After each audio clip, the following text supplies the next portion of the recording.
Assalamualaikum warahmatullahi wabarakatuh. Kami dari kelompok F akan mempresentasikan karya ilmiah kami berjudul menggunakan kalkulator dalam bidang pendidikan. Ini disusun oleh saya, Muhammad Farel Arik Marifza Syarif, dengan NPM 20570310118, Abdi Wiranata dengan NPM 20117031093, Tiara Nur Sarsabila dengan NPM 20570311013, Dian Auliawati dengan NPM 20170311084, dan Nufus Aulia dengan NPM 20170311089.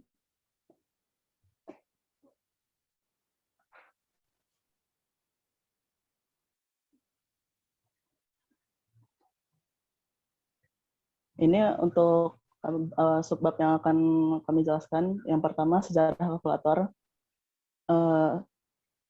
Ini yang pertama akan dibacakan oleh Tiara Nur Salsabila.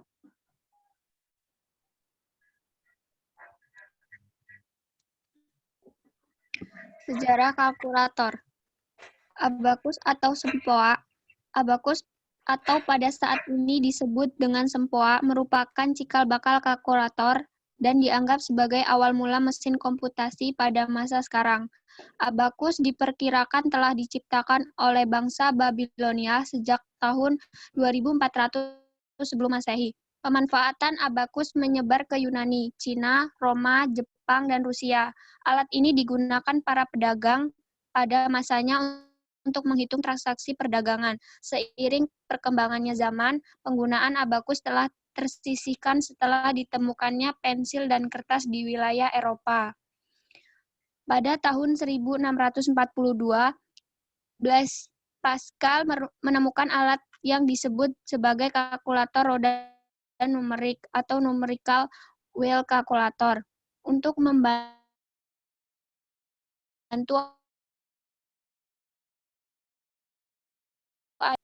yang berderet.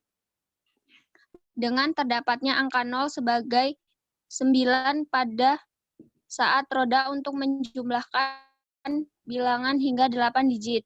Kelemahan alat ini hanya terbatas untuk melakukan penjumlahan.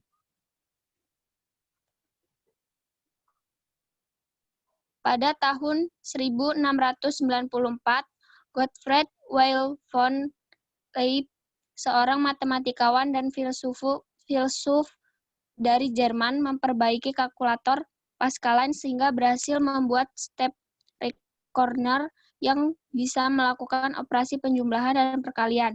Sama seperti kalkulator Pascaline, kalkulator Leibniz masih mempunyai sistem kerja yang menggunakan roda-roda bergigi.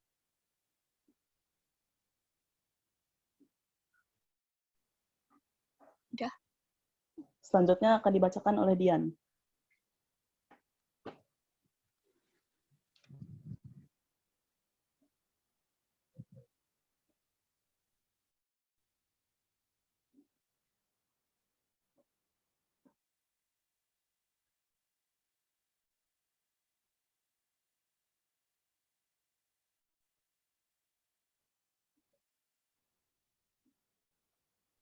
Dian masih di mute itu. Maaf. Selanjutnya yaitu kalkulator mekanik atau arithmeter. Pada tahun 1820, Charles Xavier Thomas de Colmar menemukan kalkulator mekanik. Alat ini dapat melakukan 4 fungsi aritmatika dasar, yaitu penjumlahan, pengurangan, pembagian, dan perkalian. Dengan alat temuannya, Colmar banyak membantu selama Perang Dunia I dan ikut serta dalam membangun era komputasi mekanikal.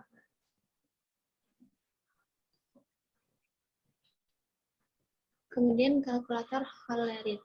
Pada tahun 1889, Hermann Hollerith menemukan sebuah mesin dengan menerapkan prinsip kartu perforasi dalam melakukan perhitungan. Hollerith menggunakan kartu perforasi tersebut karena dapat dimasukkan data yang kemudian dapat diolah secara mekanik oleh alatnya. Mesin tersebut berjasa dalam membantu perhitungan bagi Biro Sensus Amerika Serikat, dikarenakan pada sensus tahun sebelumnya, perhitungan sensus masih menggunakan perhitungan manual. sehingga memerlukan waktu yang lama. Untuk 3 slide selanjutnya akan dibacakan oleh Nufus. Selanjutnya, kalkulator Wurta. Setelah bertahun-tahun berlalu, Goodhart menemukan mesin yang diberi nama kalkulator Wurta, yang menjadikannya kalkulator saku pertama di dunia. Kalkulator didesain dengan bentuk silinder dan dapat digenggam dengan satu tangan. Alat ini, sistem kerjanya dengan memasukkan angka, kemudian memutar engkol untuk melihat hasilnya di jendela kecil.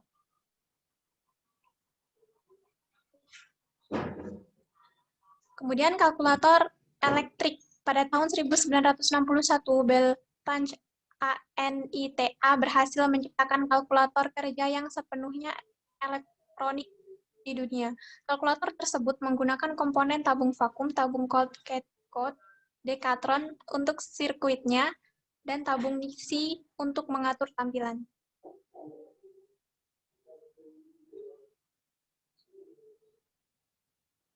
Untuk pengertian matematika dan pendidikan akan dibacakan oleh Ardi. Pengertian pendidikan. Dalam Kamus Besar Bahasa Indonesia, pendidikan adalah proses pengubahan sikap dan tata laku seseorang atau kelompok orang dalam usaha mendewasakan manusia melalui upaya pengajaran dan pelatihan, proses, cara, dan pembuatan mendidik.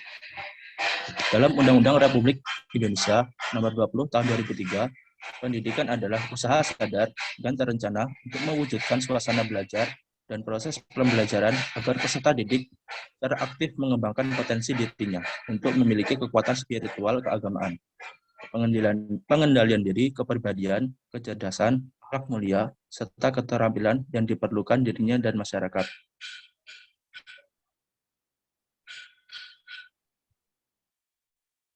Pengertian matematika.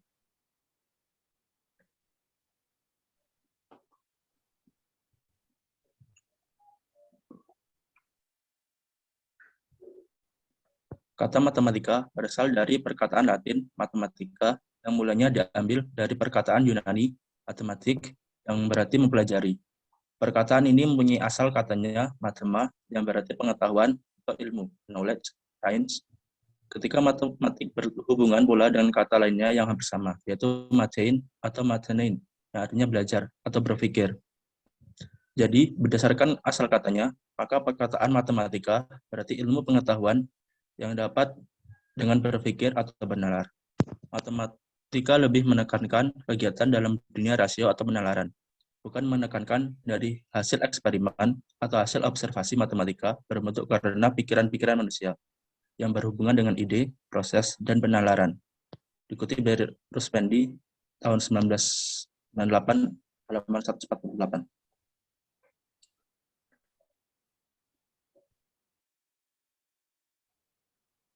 Untuk selanjutnya akan dibacakan oleh saya, Farel.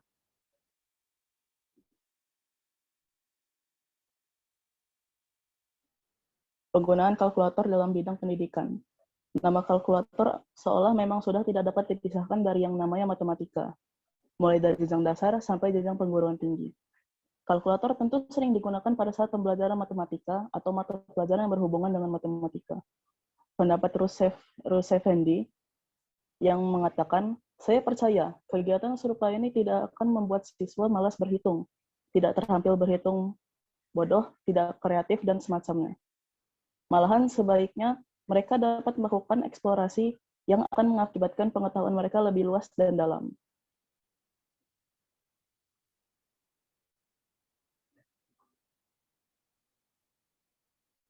Perkembangan pelajaran matematika di pendidikan. Perkembangan matematika di Indonesia dimulai dari matematika tradisional. Pada masa di mana Indonesia telah terbebas dari penjajahan kolonial, pemerintah berbenah menyusun program-program pendidikan dan matematika disusun menjadi pelajaran yang wajib bagi pelajar. Pada masa itu, pembelajaran matematika, ilmu hitung, dan cara berhitung lebih ditekankan. Pembelajaran matematika pada masa itu juga lebih mengutamakan hafalan daripada pengertian, menekankan pada keterampilan dalam berhitung. Matematika modern dimulai setelah kurikulum 1975. Pembelajaran matematika pada masa ini muncul karena kemajuan teknologi. Brownell mengemukakan bahwa belajar matematika harus merupakan belajar bermakna dan berpengertian. Teori ini sesuai dengan teori Gestalt yang muncul sekitar tahun 1930, di mana Gestalt menegaskan bahwa latihan hafal atau yang sering disebut drill adalah sangat penting dalam pembelajaran, namun diterapkan setelah tertanam pengertian pada siswa. Hal tersebut mengaruhi perkembangan pembelajaran matematika khususnya di Indonesia.